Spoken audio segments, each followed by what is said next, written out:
ইনশাআল্লাহ প্রতিশ্রুতি দিচ্ছি, বাংলাদেশের এই পুলিশ বাহিনী জনপ্রত্যাশিত জনবান্ধব পুলিশ বাহিনীতে পরিণত হবে ইনশাআল্লাহ। রংপুরের একটি ঘটনার কথা মহাসচিব সাহেব বললেন, সেই ঘটনা সংঘটিত হওয়ার যৌক্তিক সময়ের মধ্যে সবাইকে আইনের আওতায় আনা হয়েছে। এরকম রামিসা হত্যা থেকে শুরু করে যত ঘটনা জাতীয়ভাবে আলোচিত হয়েছে বা আলোচিত হয় নাই, প্রত্যেকটা অপরাধের আমরা অ্যাড্রেস করতে পেরেছি এবং যথাযথ আইনি প্রক্রিয়ায় নিয়ে আসতে পেরেছি। এই দায়িত্ব নেওয়ার পরে একটি ঘটনাও নাই, এমন কোনো অপরাধ নাই যেটা সংঘটিত হওয়ার পরপরই পুলিশ বাহিনী সেটা গ্রেফতার করতে পারে নাই বা বিচারের আওতায় আনা নাই। একটি ঘটনাও নাই।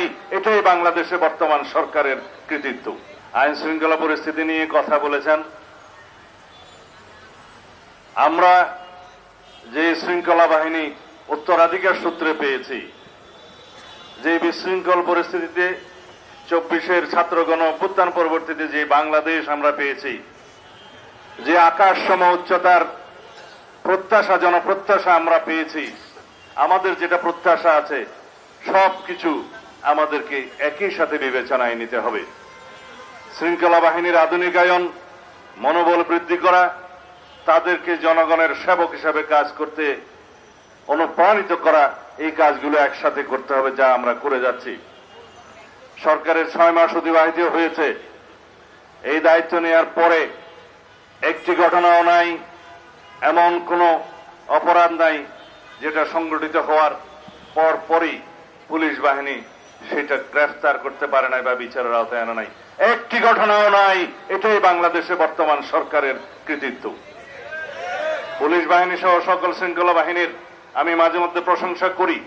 এই জন্যই করি, তাদের ভঙ্গুর মনোবল এবং ভঙ্গুর অবস্থায় যেভাবে আমরা পেয়েছিলাম, এই 6 মাসের মধ্যে তাদেরকে একটা আমরা অবস্থান উন্নীত করতে পেরেছি। তাদের মনোবল ফিরে এসছে এবং তারা সম্পূর্ণ শক্তি দিয়ে অপরাধ দমনে তারা সচেষ্ট হয়েছে।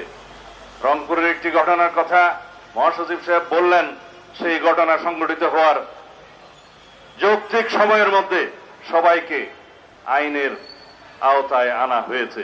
এরকম রামিসা হত্যা থেকে শুরু করে যত ঘটনা জাতীয়ভাবে আলোচিত হয়েছে বা আলোচিত হয় নাই, প্রত্যেকটা অপরাধের আমরা অ্যাড্রেস করতে পেরেছি এবং যথাযথ আইনি প্রক্রিয়ায় নিয়ে আসতে পেরেছি, আদালতের কাছে সুপর্দ করতে পেরেছি।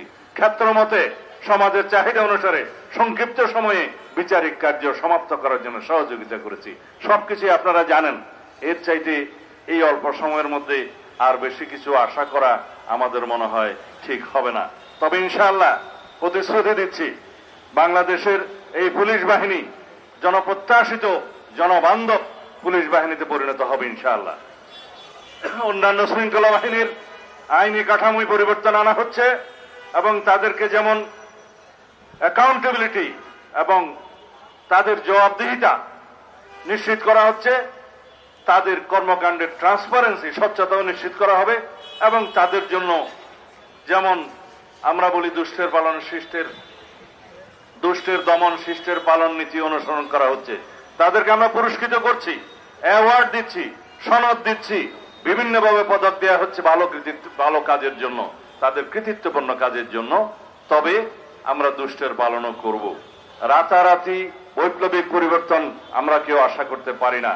ইনশাআল্লাহ আমরা আমাদের মাননীয় প্রধানমন্ত্রী, এদেশের গণমানুষের নেতা জনাব তারেক রহমানের নেতৃত্বে নির্দেশনায় আমরা আইন শৃঙ্খলা পরিস্থিতিকে একটা এমন পর্যায়ে উন্নীত করতে পারবো, ইনশাআল্লাহ জনপ্রত্যাশা পূরণ হবে।